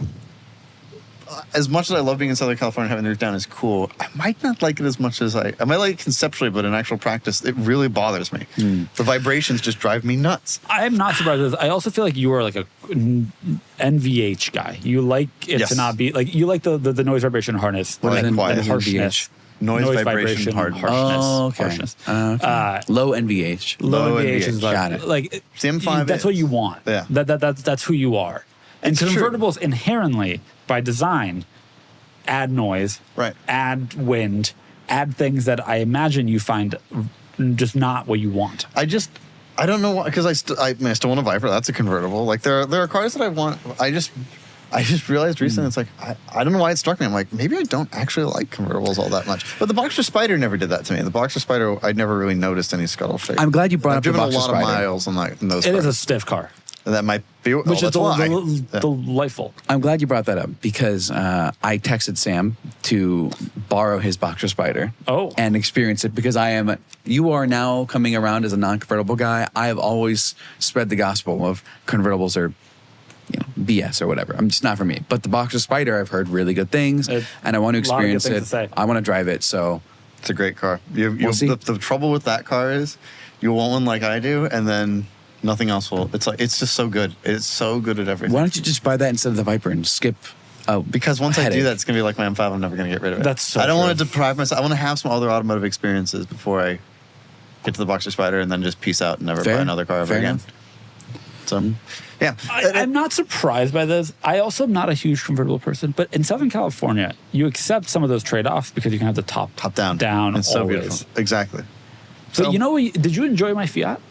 Did you ever drive it with the top down? All the time. Because it doesn't have any rigidity problems because it still has That's true. the doors and the rails. That's true. And you get the worst of all worlds to some extent because you don't actually have like a full convertible experience. It's the best of all worlds. worlds. But it's also as the best of all worlds. Yeah.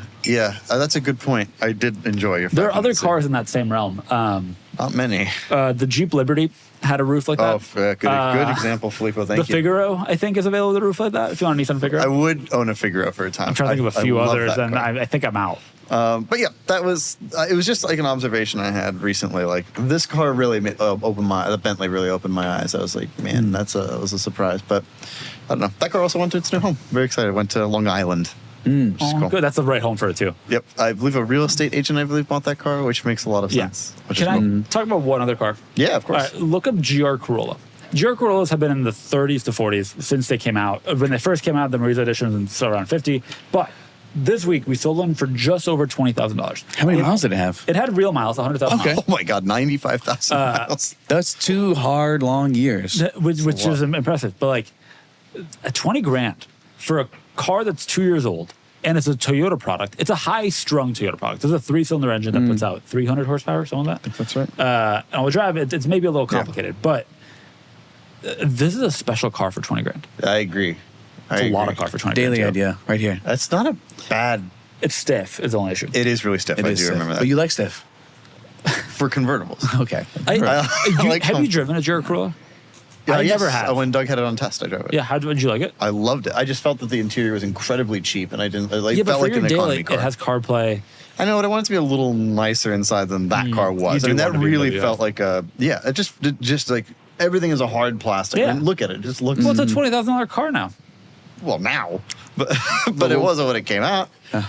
People are paying up the wazoo It for is them. appealing. I will give it to. This is very appealing. I mean, it's cool to see one go for that. I mean, for this kind of money, I think it is one of the best driving experiences. Of course, we all wish that we got the Yaris. Like that's what we really want. But this car, but this car is really man. This one with underglow is wild. Yeah. Let's not click on These that. are just so cool. I like it, at 50 grand. I get how they priced it that way. It makes sense. That's the most special of them that had no miles.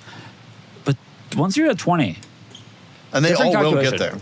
Eventually. They all will get there eventually. Almost all. I will say it's retained value better than any of its competitors. The GTI with 100,000 miles, the Mark 8 is Golf R with 100,000 miles, probably that same price point. Yeah, maybe a little less. So it's a retained value, but it's a deal. Yeah, I'm with you there. I like it. I like this car a lot. But You don't agree? I think they're fine. I drove one. My friend Julio got one shortly after they came out, and it was great, fun to drive. I think it's a bargain for 20 grand. Now, how many of them have those miles on them? None. I mean, very few. It's not a car you road trip if you can avoid it. I mean, that means someone was driving long distances on the highway, and this is the wrong car for that. That's not what it's built to do. It's a car is a car is a car. That is not true. A car is a car is a car. Filippo. Car is a car. The Ariel Atom, a great car to commute in, Filippo. A car is a car. Yeah, the Ariel Atom would be under 50 if it had 100,000 miles on it, but 100,000 miles on an Ariel Atom, those are hard miles.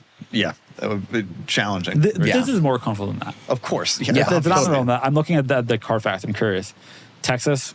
Yep. Pretty much no record. Just right around Dallas. driving around Texas. Just long distance between Houston and Austin. All right, should we go to questions? Yes, let's go to questions. I've added some. Okay. Doug normally goes through and selects the very best. All right, who brings us the what I've questions done? this week? I've selected some of them.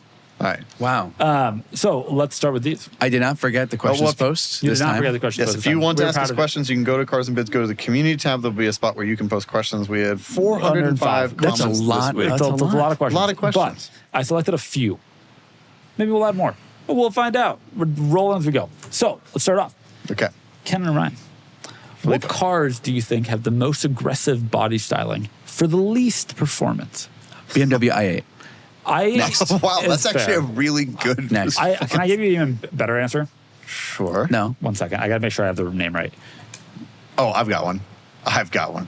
Look up Focus NOS. No, that doesn't come up. Have we done one? We've We've sold hosted one. so many. Yeah, we sold one. But that doesn't come up. But it still looks like a Focus. It just No, has a but body it has kit. the largest body, most aggressive. What is it actually called? It's not. It's the NOS N2O. edition. N2O. Yeah.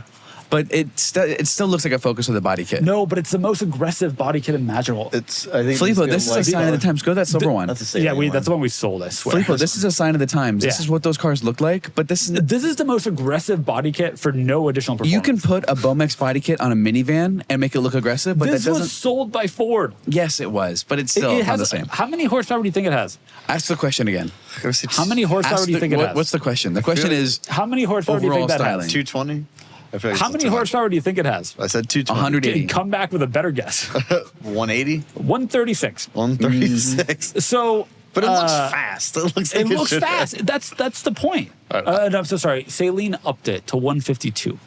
Solid. Yeah. So if the question is most aggressive body styling That's pretty aggressive. with the least amount of actual performance, look at the rear photo. Any of the 3/4 or the rear. Yeah, that. This hangs out feet.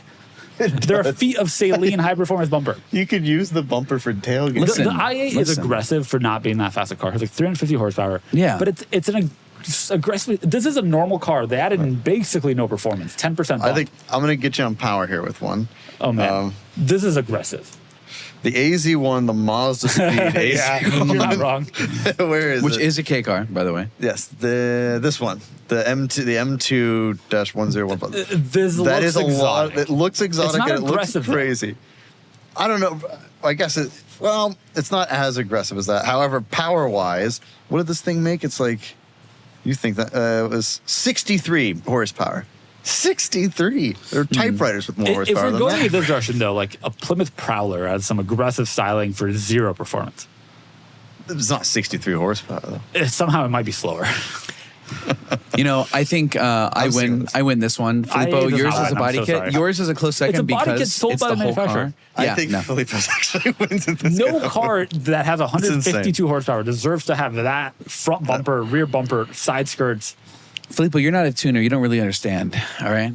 I think I understand too well, which is unfortunate. No, you don't. Okay. No, you don't. That's my answer. I'm sticking to it. Sticking to AutoZam AZ1 M2-1015 rolls off the tongue. Well, we talked about this on Cars and Friends last Yeah. week about cars that you buy to make you look rich. For 50 grand, the i8 looks insane and the performance is so underwhelming. The people that don't know what it is will be like, oh, wow, that guy's got money. That's a I will special say, car. people Shout out that have producer Sean. driven rarely think that it's Sean thinks performance is good. that underwhelming. It's Nuts. 360 It's fine. horsepower, 400 pound-feet of torque. It's not slow. Can I throw in a question? Sure. Already. Did you comment? I did not. If the Fast and Furious was made today, what are they stealing from tractor trailers and what type of cars are they using to do so? I have the answer for both Please. of those. They're stealing hard drives, SSDs, and they're using GR Corollas to do it. I think they're stealing RAM, but yeah. yeah, they're stealing RAM for Yeah. sure. They're stealing RAM. Or GR graphics Corollas. cards. Yeah. All right. Flip, we got another question? I do for got another us? question. They're All going right. to change gears. Please. With the recent release of the Ferrari Luce, could market value and perception of the lesser models, California, the Portofino, whatever the Amalfi, is that what the current one is? Amalfi, yeah. Is that going to improve? Because it's no longer the worst Ferrari product. No, but it's second worst. But they're No. purer. They're real Ferraris comparatively. But I think that not really. I think that it will. I said all Ferraris the Ferrari market has caught fire and it's just going crazy. Cars are really going up in value. Yeah. Have California. Not seeing first generation Californias go up. California T's really haven't moved that much. It just is like I don't see. How much is a Portofino now? I don't know. A Portofino's a California T is like 100, Something, 115. yeah. Portofino, we sold car. one a year ago for 200.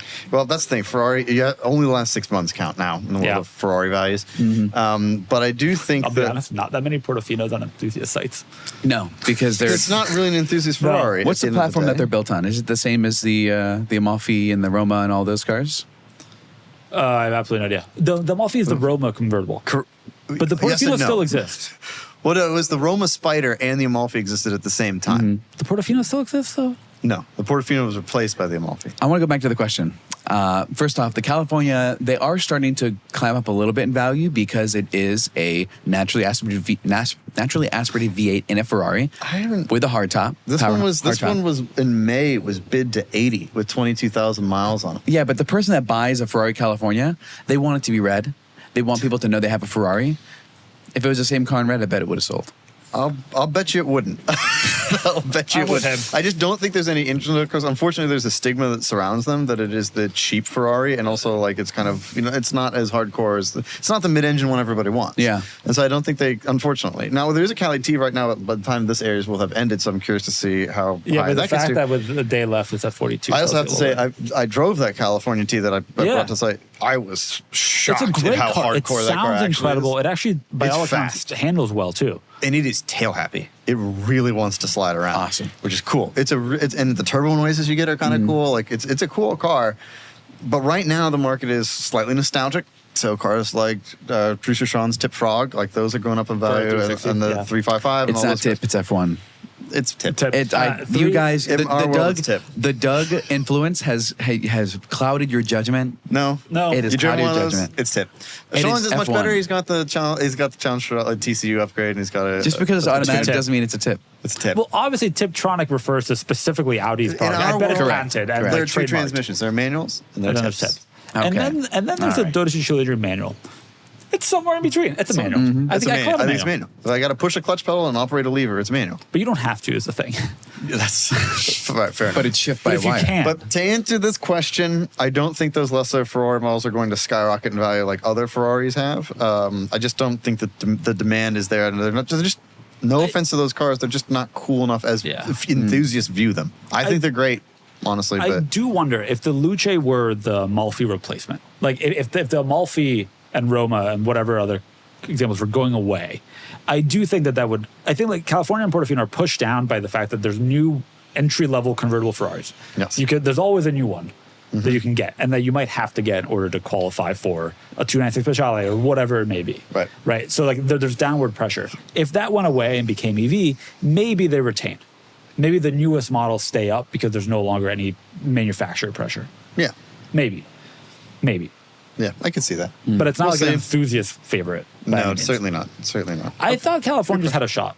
I thought they as they got to like sub 80 consistently, in the 50s and 60s, that they would be kind of have a resurgence because they're cheap enough to be accessible.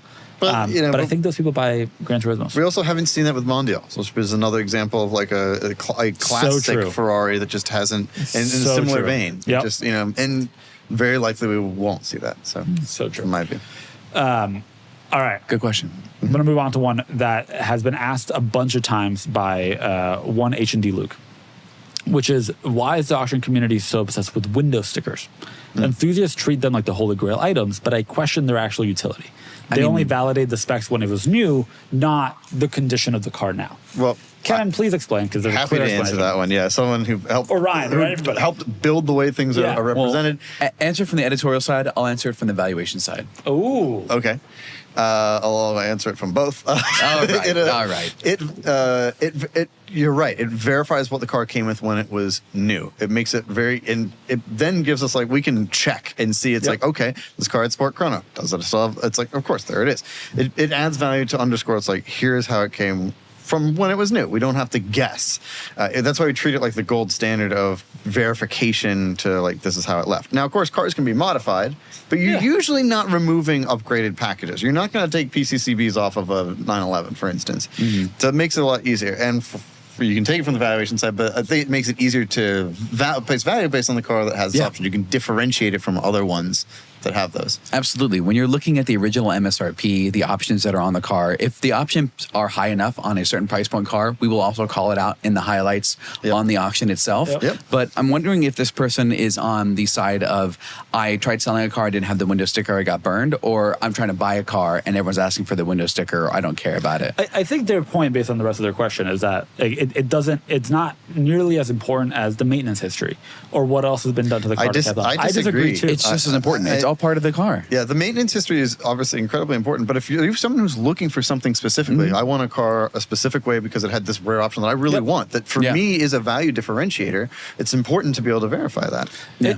And also, that delivers a lot of value. There are certainly people, if you're looking for a chassis, you're just looking for a car, great. I agree, it doesn't matter. You want to do a V8 build on a Miata, it doesn't matter whether that car had that LS package, because you're removing the transmission, you're removing the engine. Plus the Miata window sticker, LSD. not very impressive. Sure, but like the options it came with don't matter. But if you're looking for like an everyday car, it may matter to you whether it had heated seats or not, whether it had upgraded stereo. It may very well matter. If you're looking for a Ferrari or Porsche, the options ascribe so much of the value. Let me see if I can find it. And that's really important to buyers. I remember vividly because I made a mistake. Oh no, Kennan.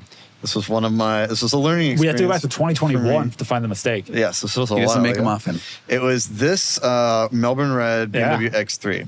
And I said, and you can go back through the comments and find it, that it had the driver assistance plus package. Oh no. Which is one option different than the driver assistance package.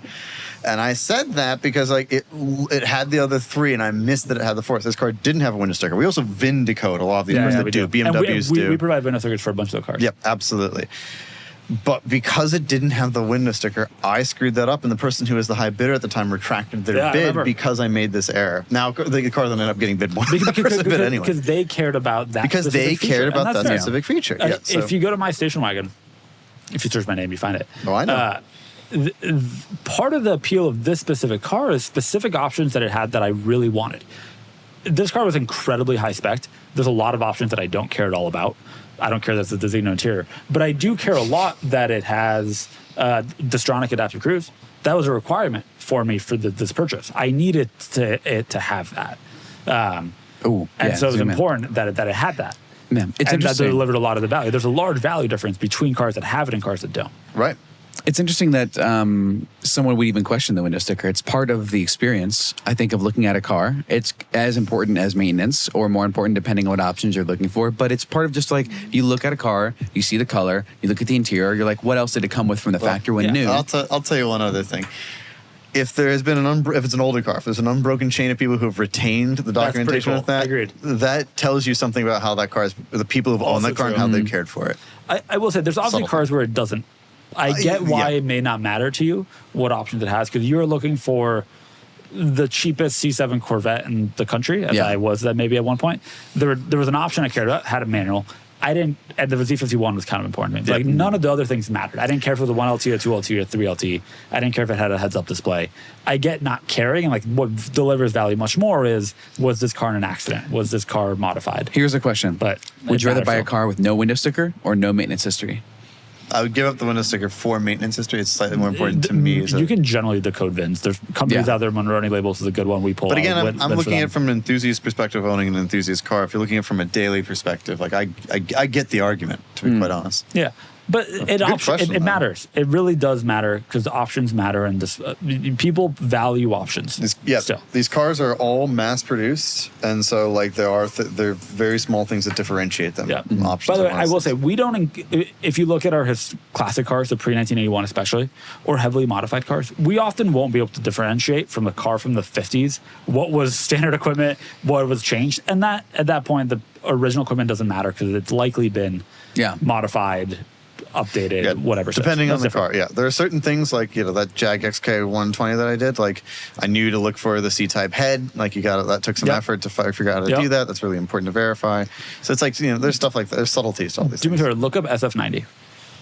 Oh, I think I know why you're mentioning that car. And the black specifically the black one. Yep. This car with a $763,000 MSRP total suggested retail price. About 50% of the MSRP was base is 500,000. So additional 50% of value coming just from options. You better hope that some of those options have value. Yeah. You better hope.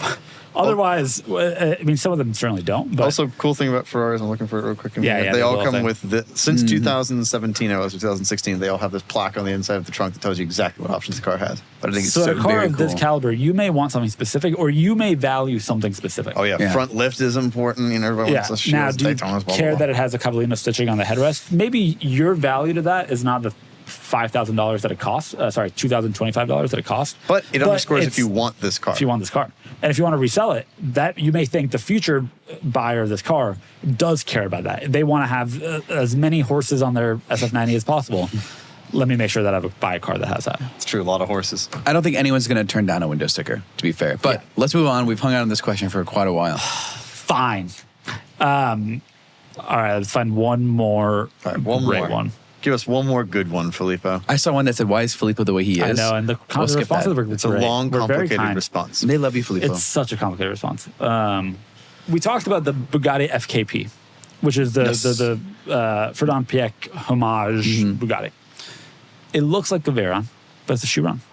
Why do we like that, but we don't like the Lamborghini Countach, which is a current Aventador styled to look like a Countach? I it's do like lazy. the Countach. The new Countach? Yes. You like the new Countach? Yes. You Yeah, the rear of that car is so you cool. like the new? You're You don't like the new I'm Countach. stunned by that. Doug certainly doesn't like it.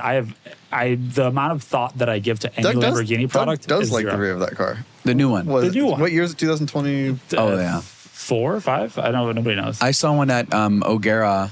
I think whatever. that is cool as But, like, hell. It looks great. When it came out, everybody hated it for Everybody hated it because it's it was a very it was a cynical cash grab. right. is how But people we're describe okay it. with the FKP. I think, Which I is think- also a cynical I cash- don't- cash I think grab. it looks. I think the Countach looks very cool. Yeah. I think Alright. it looks really cool. I mean, people call it lazy because it's just a rebodied Aventador. Well, so yeah, but so was the Reventon. I've Yeah. driven the Reventon, and I have driven the Mercy. The same extravagant. the experience. Reventon looks like a damn F-22. Where you hit the So button cool. and the gauge cluster. But is that not cynical? No, it's awesome. It's it was cool. a cash grab, but they are cool, and they only built what 50 of them. They Like, should have made more of them. I do think that's a damn bummer. I think that I like it personally. I think it's. I'm here surprised. for I it. really thought that you hated it when it No. came out as like a. No, I never had anything bad to say about the car. I know it's expensive and stuff, but like, You think it looks good? Yeah, I think it's the rear in particular. I think is really cool. I like the little black thing on the side. That's the And homage. Maybe it's because I spent so much time with this car cleaning it. It's like I know what it feels like. I just think it's cool. They brought so much of that shape Yeah. back in. Yeah, calling it like it would have been cool if a brand new model that was going to be produced was called the Countach. Yeah. You know, like I also feel like at least this looks like the car it pays homage to. The Ferrari Testarossa, the new one, not even Not a remotely big fan close. of the Doesn't look like the one Testarossa. from 1958, and it doesn't look like the one from the 80s either. Doesn't Yeah. look great. All right. Can we do one more? Yeah. Yeah, one more. It's a quick answer. Are you worried that the next generation of car enthusiasts won't care about Pontiac, Plymouth, Saab, Oldsmobile, etc., just like we don't care about dead car brands from 50 years ago? The answer is they absolutely will not care. I'm don't not think so? worried. No, of course not. I don't know. I think it takes a special person to care about those car manufacturers. and special is brands. a word. But you know Pontiac. Like, why would the next generation of enthusiasts not care? I mean, they're all. I think to the same extent that who cares? Is there a community for Studebakers? Yes. Sure. Yeah, but they're all old. How many young people are into Studebakers? Some. 7. Not zero. Yeah. It is small. But it's small. And Yeah. the community that's into any of these brands will be small. yeah. And But you're, also old. you're talking about like the broccoli-haired kids that do takeovers and have the hypercars. Man, glass houses, buddy. This is natural flow here, baby. Come on. I think that there's some community, right? I think Yeah, the there's- internet has meant that some communities live for much longer than you might expect. Right? Like, I think there will always be people that are into Saabs because they're really cool. Yeah. They're approachable. They're The keys accessible, in the center. et cetera. Yep, I saw But like, it will not be a key thing of the community. I saw an old school 9.3 turbo the other day, and I Nice. thought of you. Guys, Be more specific. it was red with a complete 9.3, 900. 9.3. Okay. It was 9.3. So That's right. 98 and up. Yes, Old I saw school one. is an interesting word. I guess that's not one. What was the really old with the 3-spoke wheels? What was that? The What was 900. That was 900. My mistake. I saw someone driving that red convertible. 2 young guys actually driving around in that the other day. And it sounded awesome. And I was like, I would love one. so I talk about think culture. they will be interested in some of those cars, but yeah, it will be small. I couldn't Yeah, care listen. less about those, and we're the same generation. Right. Tells you enough. When was Yeah. the last time you thought about Plymouth? Plymouth? Yep. Well, we saw the there was a Prowler on the site. I was like, oh, that's cool. Was it a Plymouth Prowler? It might not have been. There was actually one. So on the Key channel, Joe and I drove across the country in a Model A. Yeah. Top speed about 48 miles an hour. It broke down a lot. I tested my mechanical abilities. But we didn't know that you could have newer cars on the rally. We thought it was only these pre-war Fords. And there was a V10 Viper swapped Plymouth Roadrunner on the rally. Wow. Now, you do get a multiplier at the end of the stages. If you have an older car, it's like 1 point times 1.2, depending on your score. And then if you have a new engine swap in a car, you do get a slight disadvantage, like multiplied by 0.8 or something. Okay. But that was cool. So that was when I thought about a Plymouth, because it had a damn Viper V10 in it. It was awesome. And it smoked us. I don't know how competitive they were, but they were probably a lot more I competitive think a than we were. bicycle probably could have smoked you, to be A honest. bicycle could have smoked us. That car was a coffin on wheels. We probably should have been a bit more safe in that thing. It was definitely dangerous, but If you want to watch that video, we'll include it in the description below. So you can go watch Ryan fix a Model A. yeah, well, I didn't really fix it. It was mainly like, I think we went through like 12 or 13 gallons of coolant. Just like Kennan's doing. It's a much smaller leak. Yeah, and a non-pressurized system, so it's a little easier to top it off. Yeah. All right. Well, next week we will have a normal podcast, but a bunch of the team, Kennan included, will be out at the Quail. If you see them around, Please come up and see say them hello. around I Red don't Monterey, Carmel. bite. Do you have any statement? Like last year, it was Doug told people to tell me something. Is there anything you want the people to tell me? If Sell your anybody sees M5. me? Tell Kennan to sell his M5. No, I don't want to hear No, that. just remember to go to kennanar.com Oh, if you that's want very help kind. getting your cars sold for the most money possible. Oh, thank you, Filippo. Kennanar.com. That's, Kennan, you got some good cars coming. I'm excited. I got some good cars coming. There's a lot of interesting stuff on the way. But I actually had someone redesign a little bit of the website Oh, that's recently. great. Wait, before we sign off, can we talk about a car you have live right now? Oh, you want to talk about the M3? Just really quickly. Yeah, absolutely. It's a 28,000 mile E46 M3 comp. With some of the best photographs of an E46 M3 ever Shout out taken. to- Nick to Stafford, Nick who's Stafford. the Stafford Visuals, who's sitting right there, took these pictures. Look at him. And now it just so happened that Nick got a new camera that week and was shooting these pictures. And I told him, it's like, Nick, I almost cried at how beautiful these photographs are. They look great. They do look really great. I mean, this car is awesome. I mean, it's a one to do too. This is like a really nice example. Yeah. But Nick crushed it with photos CSL on this trunk? thing. Yeah, CSL trunk. That unfortunately yeah. the original is not retained, but it is a ZCP car. That's the competition package. Oh, ZCP, So yeah. ZCP. Yeah. Yeah. They only offered it at the end of production, 05 and 06. And this is like the one you want. ZCP manual seats. I think no center armrest, which is like a big deal in the E46 community. Does have a sunroof, but it is like, but yeah, 28,000 miles. The guy who bought this car bought it from the original family who bought it. Oh, like, nice. It was a father and son who bought it originally, and the son like told the dad like, "What? Dad, what car should I buy?" And the son said this, and they ended up with an E46 M3. Man. But that picture, oh my god. What Yeah. a car. What a It's picture. cool, but for no other reason, like go check out the Yeah, photos on this photos. car if you want to see great photos of E46 M3. 28,000 miles. I'm excited to see where it is. We haven't Me too. had a super clean E46 in a minute. And we've there are like 6 of them live at the moment, but they all pretty much end before this one does. Yep.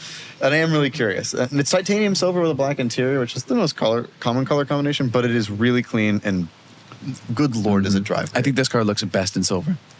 Laguna Seca Blue might like a word. Yeah, that's Although good. I actually, Laguna Seca Blue is a little too bright. I agree. I don't like Laguna Seca But Blue. I That's a do hot like take, but I don't Mystic like. Blue a lot. Mystic is, which And I think I is like Topaz this one. Blue. Yeah, agreed. This is Mystic Blue.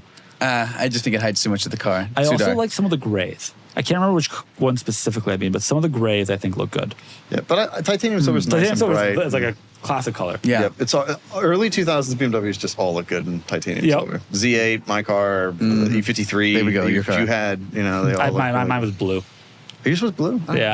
I can't remember which blue it was. It was a while ago, but All right, that's enough. yeah, that's enough. All right. Thank you for listening this week. Again, if you're upset that Doug was not here, Sean at carsandbiz.com is Sorry. where you send your complaints. If If you you're like this- thrilled, Sean at carsandbiz.com is where you send your compliments. Cool. See you guys at Car Week. Goodbye. Goodbye.